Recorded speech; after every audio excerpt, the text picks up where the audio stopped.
Salve, salve, pimentinhas e pimentões!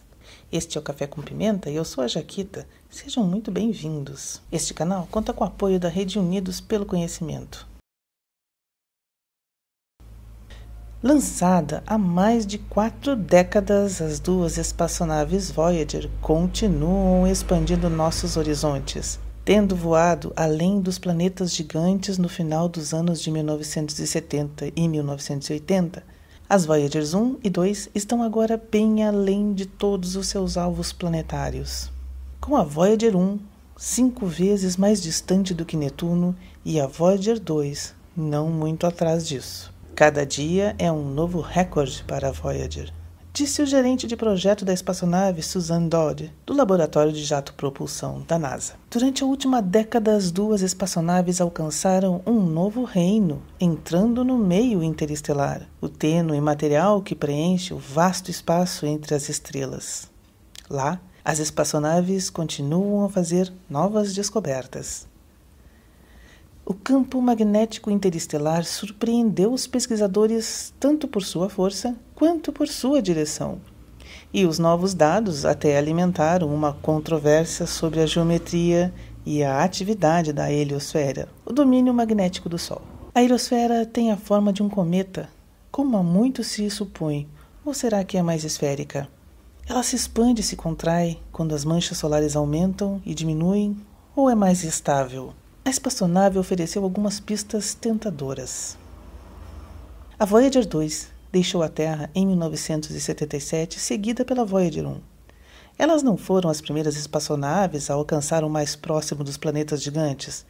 Não, esta honra foi para as Pioneers 10 e 11. Mas as Voyagers eram mais sofisticadas do que as Pioneers e fizeram muitas descobertas. A Voyager 1 pegou uma rota mais curta do que a Voyager 2. Chegou primeiro a Júpiter em 1979, descobrindo que a colorida lua de Io, do planeta, apresentava vulcões em erupção. Em 1980, a Voyager 1 passou por Saturno, espiando detalhes intrincados nos anéis do planeta e descobrindo a primeira atmosfera de nitrogênio além da Terra, em torno da lua Titã. A Voyager 2 tomou a rota mais cênica, visitou Júpiter em 1979 e Saturno em 1981. Então, se aventurou além de Urano em 1986 e Netuno em 1989. A Voyager 2 forneceu vistas espetaculares dos planetas verdes e azuis, geysers manchados na grande lua de Netuno, Tritão.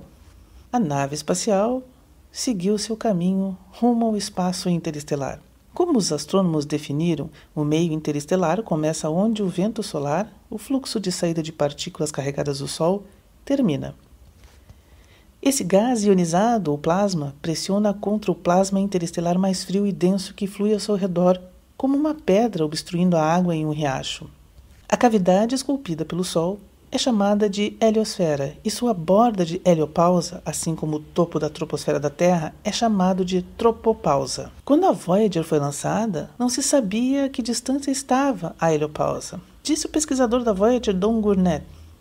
Alguns pensaram que a heliopausa poderia estar tão perto quanto Júpiter, apenas 5 vezes mais distante do Sol do que a Terra.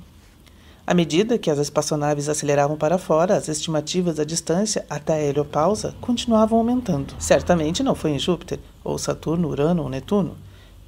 E como resultado, ninguém sabia quando ou onde a Voyager entraria no espaço interestelar. Logo após o encontro com Netuno, Gurnett afirmou que a Voyager tinha visto sinais de heliopausa à distância.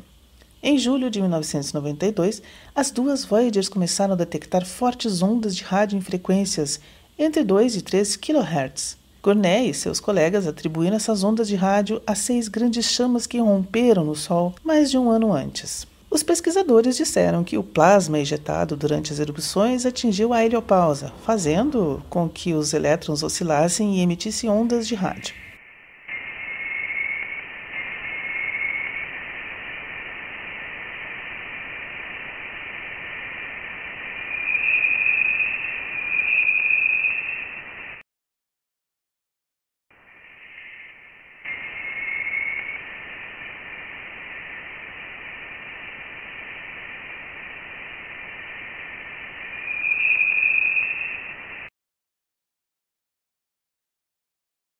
A frequência de oscilação é proporcional à raiz quadrada da densidade eletrônica do plasma, e a frequência observada das ondas de rádio implica uma densidade compatível com a esperada para o meio interestelar.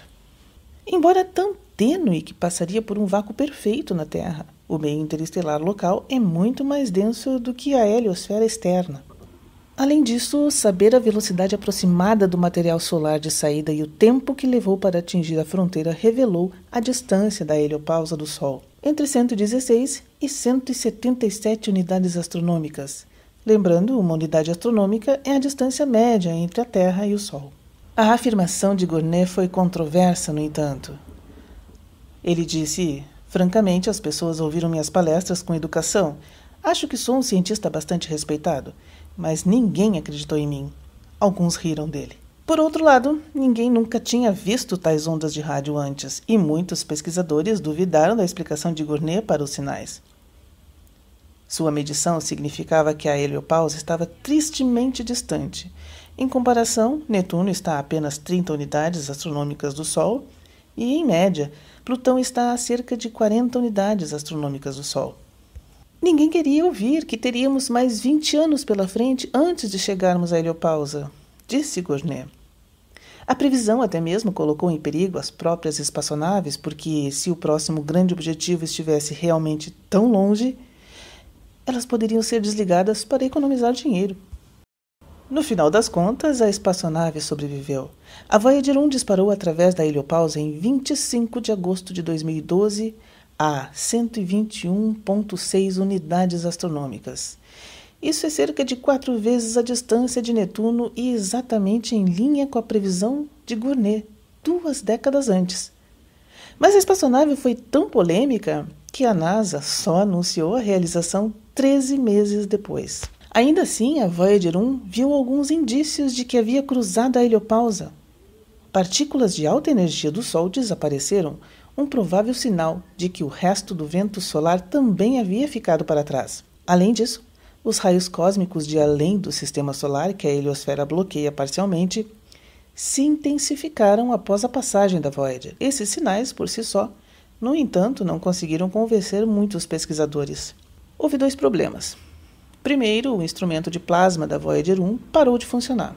Portanto, não pôde registrar o salto na densidade de partículas quando a espaçonave saiu da heliosfera para o espaço interestelar. Em segundo lugar, esperava-se que o campo magnético além da heliosfera apontasse em uma direção diferente, mas isso não aconteceu. A natureza não leu os artigos dos teóricos e não sabia que deveria mudar a direção do campo magnético, diz o pesquisador Krimmix. Até hoje ainda não está claro por que o campo magnético fora da heliosfera se alinha com o interno. O Sol ajudou a confirmar o feito da Voyager. Tempestades solares eclodiram no início de 2012 e no ano seguinte chocaram o plasma que a Voyager 1 estava atravessando, fazendo com que os elétrons oscilassem e emitissem ondas de rádio que a espaçonave detectou. A frequência dessas ondas de rádio indicavam que a Voyager realmente havia entrado em um domínio muito mais denso. Assim, a Voyager 1 se tornou a primeira espaçonave a alcançar o meio interestelar. Ao contrário de alguns relatos da mídia, a nave não havia deixado o sistema solar. Aproximadamente 1 trilhão de corpos gelados giram em torno do Sol, muito além das órbitas de Netuno e Plutão. De vez em quando, um deles mergulha em direção ao Sol e vemos um novo cometa no céu. O mais distante desses objetos gelados distantes está provavelmente de 1 a 2 anos-luz, ou 63.000 a 126.000 unidades astronômicas de distância. Em 5 de novembro de 2018, a Voyager 2 também cruzou a heliopausa. Desta vez, a passagem não foi controversa. O instrumento de plasma da espaçonave estava funcionando e detectou o salto na densidade das partículas quando prótons, elétrons e outras partículas carregadas atingiram o instrumento. Ele também registrou a temperatura, entre 30.000 e 50.000 Kelvin. Isso é muito mais quente do que o meio interestelar local, provavelmente porque o plasma é comprimido ao atingir a heliosfera. Como a Voyager 1, a espaçonave viu o vento solar desaparecer e os raios cósmicos de fora do sistema solar aumentarem, mas o campo magnético novamente falhou em mudar de direção, indicando que o resultado 6 anos antes não foi por acaso. E o que foi mais surpreendente, diz Krimmix, foi o fato de que a distância da travessia foi de 119,0 unidades astronômicas. É quase exatamente a mesma distância que a gêmea da espaçonave cruzou. Uma surpresa, porque o ciclo solar estava então em um estado diferente. Ao longo de um período de 11 anos, conforme as manchas solares aumentam e diminuem, o vento solar fortalece e enfraquece, empurrando com mais força e menos na heliopausa, embora com um atraso de cerca de 2,5 anos. Portanto, a heliosfera deve se expandir e se contrair. Como a pressão do vento solar foi menor em 2012 do que em 2018, a heliosfera deveria ter sido consideravelmente menor durante a passagem da Voyager 1 do que a Voyager 2. Em vez disso, as distâncias quase iguais significam que a heliopausa deve ser mais resistente do que se pensava. Isso, segundo o CRIMICS, pode ser atribuído ao campo magnético inesperadamente forte no meio interestelar. A Voyager 1 colocou em 5 microgauss, cerca de 2 vezes o valor previsto, e a Voyager 2 encontrou um campo magnético interestelar ainda mais forte, cerca de 7 microgauss. Na visão de CRIMICS, a pressão do forte campo interestelar atua como uma camisa de força, suprindo a maior parte da expansão e contração da heliosfera. CRIMICS afirma que o campo magnético é tão forte que também muda a forma da heliosfera. Por 60 anos, teve-se a imagem errada da heliosfera, diz ele. A visão padrão é que tem a forma de um cometa, com um nariz e uma cauda longa. O nariz está voltado para a direção em que o sistema solar está se movendo através do meio interestelar, enquanto a cauda segue na direção oposta. Mas como o campo magnético interestelar é tão forte, a pressão magnética, que corresponde ao quadrado da força do campo, comprime a heliosfera e a torna redonda. A equipe havia usado a espaçonave Cassini, então orbitando Saturno, para chegar à mesma conclusão. A Cassini detectou átomos energéticos neutros que CRIMICS acredita vir de perto da heliopausa. Eles variavam em sincronia com o ciclo de manchas solares e o faziam em todas as direções, quase ao mesmo tempo, sugerindo que a heliopausa é equidistante em todas as direções. Em outras palavras, a heliosfera é redonda. Isso é uma outra afirmação controversa. Todas as evidências apresentadas para uma heliosfera redonda são, na verdade, uma interpretação errônea dos dados. Esta é a opinião de Nathan Schwadron, da Universidade de New Hampshire. Ele argumenta que os átomos energéticos neutros, que vêm necessariamente de perto da heliopausa e que mudanças em seu número apenas refletem mudanças no plasma da heliopausa, isso à medida que o ciclo solar aumenta e diminui. Isso significa que os dados da Cassini não dizem nada sobre a forma da heliosfera. Quando o Sol está ativo, ele se comprime e assim aquece o plasma na heliosfera externa, o que leva a um número maior de átomos neutros energéticos de todas as direções. Inversamente, quando o Sol está quieto, o plasma heliosférico se expande, portanto esfria, levando a menos desses átomos. O cientista também diz que o campo magnético interestelar teria que ser muito mais forte do que medido pela Voyager, cerca de 20 microgauss, para que a pressão magnética comprima a heliosfera em uma forma redonda. Qualquer que seja a forma exata da heliosfera, as Voyagers 1 e 2 continuam a disparar para longe dela. No final do ano, a Voyager 1 estará a 155 unidades astronômicas do Sol. Os sinais da espaçonave viajando à velocidade da luz levarão mais de 21 horas para chegar até nós. A Voyager 2 estará a 129 unidades astronômicas e em 2023 ultrapassará a silenciosa Pioneer 10 para se tornar a segunda espaçonave mais distante de todas. As duas Voyagers estão se afastando em direções diferentes e estão ainda mais distantes uma da outra do que qualquer uma na Terra. E elas continuam a transmitir dados sobre o espaço interestelar. Ambas podem medir a densidade do elétron porque detectam as ondas de rádio geradas quando as erupções solares fazem os elétrons no meio interestelar oscilar. Essas erupções devem se tornar mais frequentes à medida que o ciclo de manchas solares atinge o pico por volta de 2025. As medições atuais indicam que a densidade interestelar aumentou ainda mais em relação ao valor que tinha fora da heliopausa, mas ninguém sabe o que acontecerá depois disso. Segundo o Gournay, o palpite dele é que vai chegar ao pico e depois descer um pouco. Isso pode indicar que o material interestelar está se acumulando perto da heliopausa como neve na frente de um limpa-neves. A Voyager 2, que tem um instrumento de plasma funcionando, manterá o controle da temperatura interestelar. Essa temperatura provavelmente cairá porque os astrônomos mediram a temperatura do meio interestelar local em apenas 7.500 Kelvin. A alta temperatura, o objetivo final é amostrar um meio interestelar imperturbado, espaço tão distante que a heliosfera mal o afeta. A Voyager está viajando em águas desconhecidas.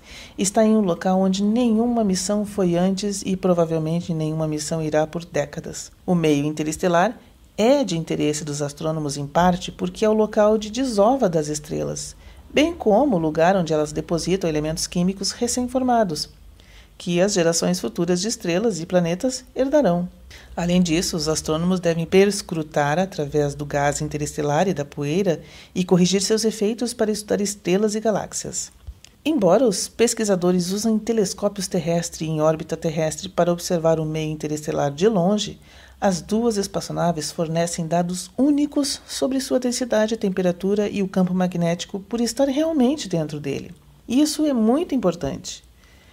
Ninguém sabe por quanto tempo as duas espaçonaves sobreviverão. Elas precisam se manter aquecidos porque o combustível de que precisam para manter suas antenas apontadas para a Terra não congele. O calor da Voyager vem do plutônio, mas conforme o elemento radioativo decai, ele fornece cada vez menos energia a cada ano. Surpreendentemente, a Voyager 1 é a espaçonave mais quente, embora esteja mais distante do Sol. Há uma história por trás disso.